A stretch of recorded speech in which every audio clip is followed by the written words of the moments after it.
Of course এটা সরকারের উপরে আসে, অফকোর্স এটা সরকারের উপরে আসে। শুনেন একটা সমাবেশ হওয়ার আগে সেখানকার স্থানীয় প্রশাসন সবাই ইনভলভ, সবাই জানে, তাহলে সেখানে একটা ককটেল বিস্ফোরণ হয়ে যাচ্ছে, সেটা তাহলে কার দায় দিবে? এটা তাহলে আমাদের দায়, এনসিপির দায়? অফকোর্স এটা সরকারের দায়বদ্ধতা। কোম্পানির মালিক তো সরেই যায়, জনগণ, হ্যাঁ আমি জনগণের সরেই যাই। জনগণ বলছে দলীয়করণ হচ্ছে, এটা আওয়ামী লীগ সময় হয়েছে, সেটা এখন আচ্ছা পরিষ্কার কারা ফুটাইছে এই জায়গাটা হচ্ছে প্রশ্নটা। অতীতে যদি দেখেন ম্যাডাম খালেদা জিয়া ক্ষমতায় থাকাকালীন ম্যাডাম খালেদা জিয়ার গাড়িতে বোমা পড়ছে, ঠিক আছে, এটা 94 বা 95 এর দিকের কথা। এখন এইসব পলিটিক্যাল ইনসিডেন্ট ঘটায় কারা ঘটায় আমরা অনুমান করতে পারি, কিন্তু আগে আমরা এই যে আমি কথাটা বলার আগে উনি বলে দিল, আগে আমরা পলিটিক্যাল ব্লেম গেম খেলতাম। এই জায়গাটাতে আমার মনে হয় না যে আমরা বর্তমানে বিএনপির এই সরকার এবং আমরা কেউ পলিটিক্যাল ব্লেম গেমের মধ্যে যেতে চাই বা যাব।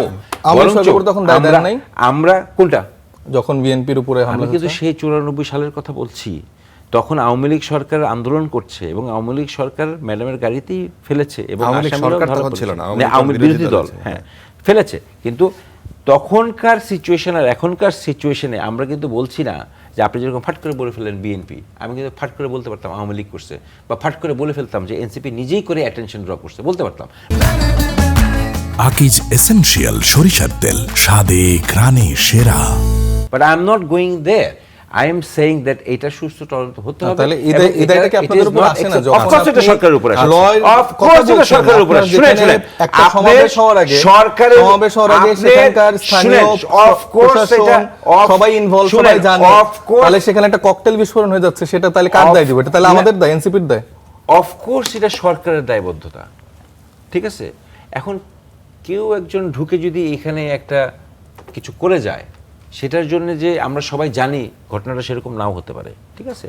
আবার আপনাদের এনসিপির ভিতরে যে আওয়ামী লীগ জামাত নাই, সেটা আপনারা জানেন কি জানেন না, এটা আপনারা নাও জানতে পারেন। আমাদের বিএনপির ভিতরে যে গুপ্ত সুপ্ত জামাত নাই বা গুপ্ত সুপ্ত আওয়ামী লীগ নাই, এটা আমরা নাও জানতে পারি।